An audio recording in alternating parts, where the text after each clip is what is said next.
In pre-season testing, there are certain observations fans, drivers, teams alike could all agree on. One was McLaren are definitely the team to beat, while the likes of Racing Bulls are the team right at the back of the grid. But we have the curious case of Ferrari. Where exactly does that team stack up in the pecking order for 2025 as we head to Melbourne? That is the million-dollar question from which I want to try to get to the bottom of within this video. And the way I'm going to go about doing that is taking it on a daily basis from day 1 to day 2 to day 3. I'll be taking quotes from drivers, from the team principals, from telemetry, as well as the race simulation runs across all 3 days of testing to try to get to the bottom of that. But first, we have to actually establish what was Ferrari's overall goal of those 3 days of testing.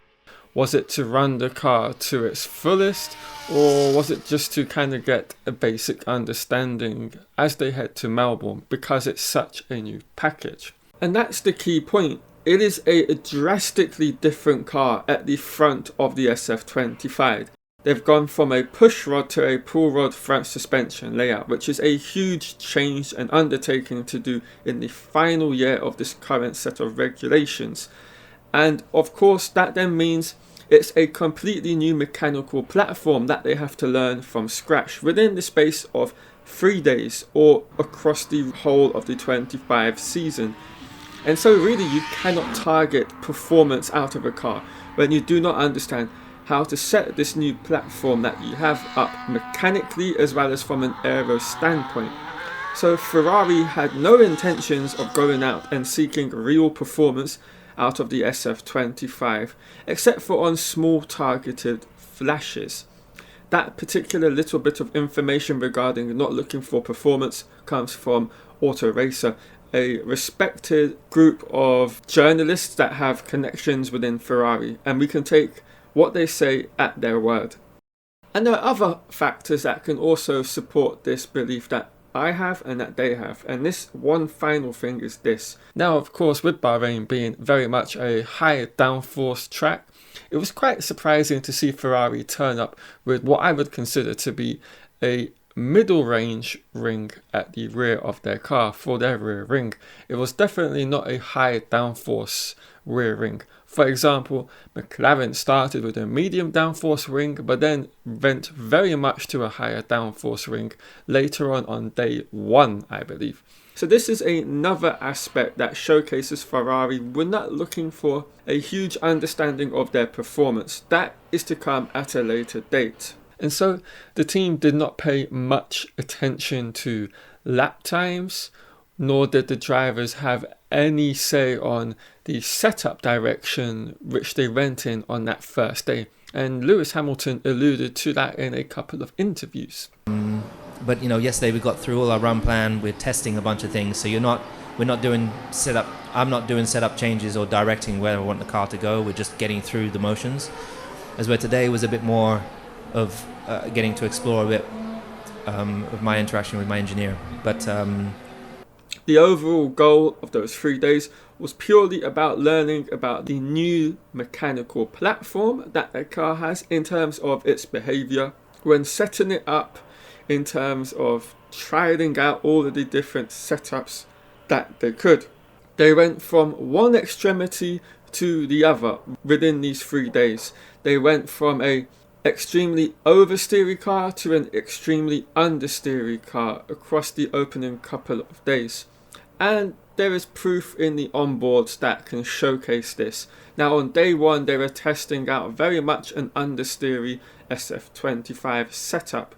And you can see on the onboard they were having a huge difficult amount of time trying to get the car turning in to the corners, and they did not have a pointy front end, and the lap times would support that. They were doing what was to be their quickest lap in a 1 minute 31. Now we don't know what the fuel loads were for that, but then when you compare that to day 2 with Lewis Hamilton's quickest lap for Ferrari on that day, which was in the low 1 minute 29s, the car looked completely different.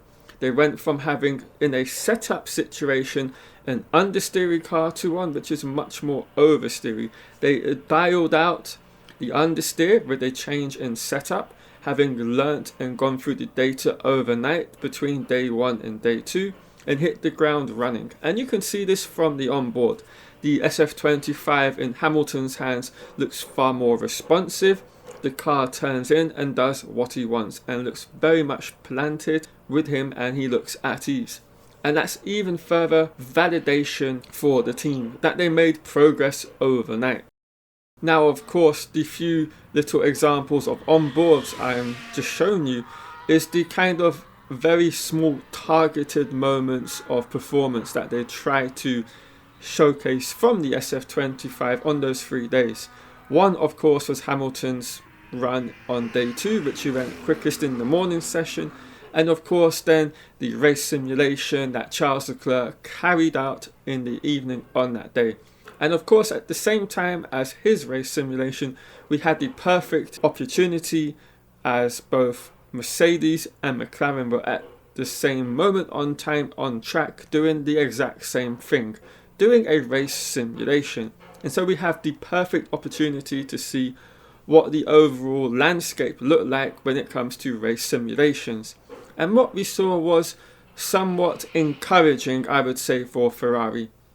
Now, on a lap-by-lap basis across that race simulation with the 3 teams, Ferrari were only 0.4 of a lap slower than that of McLaren. And now you may be thinking, well, why would that be positive for Ferrari? When, of course, that would then equate to having a near 16-second gap at the end of the checkered flag if that was the official Bahrain race for this year. Well, I say this for a number of reasons. Number one, McLaren have had 2 years, if not 3, to my recollection, with a pull rod front suspension layout, and so they have far more understanding and data with regarding to that, and so they do not have to spend the testing days trying to get on top of the mechanical platform that they have. And as such, they have it sorted out and can go into race simulations and the overall setup work for the drivers respectively. Whereas it's the total opposite for Ferrari. They're having to work on the mechanical platform of the car, learning how the car behaves across a different variety of setups. Some in one direction, some in another. And as such, even when they were doing the race simulation, I do not believe that they were using what would be the final setup for Leclerc if there was to have a race at that moment.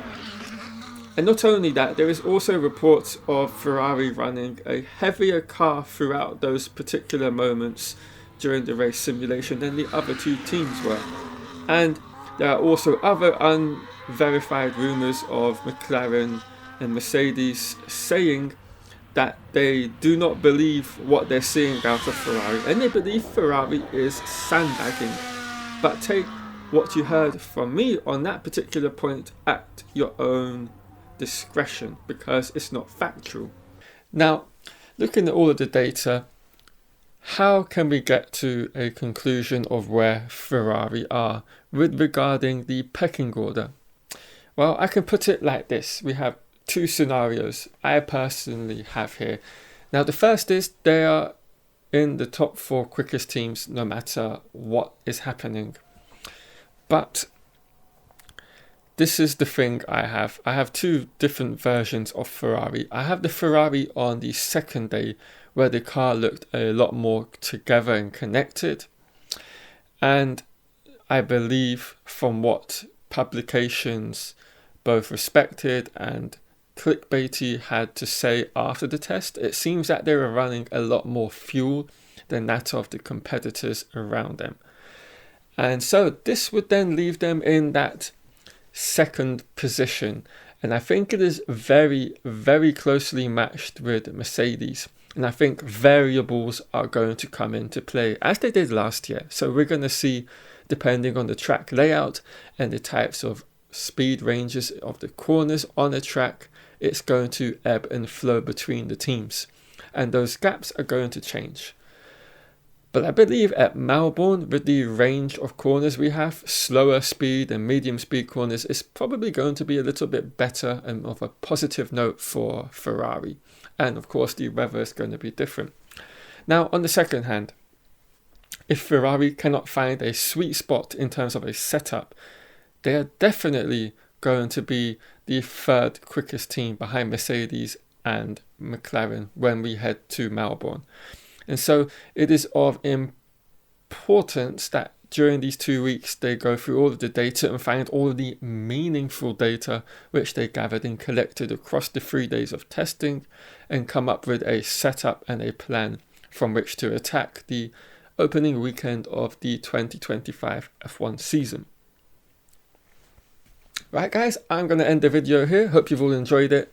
If you have, do leave a like on the video, and of course share this across all of the social platforms that you're on, and then on any forums or on Reddit. And if you're new and have enjoyed it, do hit that like button and subscribe to the channel if you're new, and turn on notifications for all future F1 content. Right everyone, I will catch you all later on with some more Formula One videos. See you then.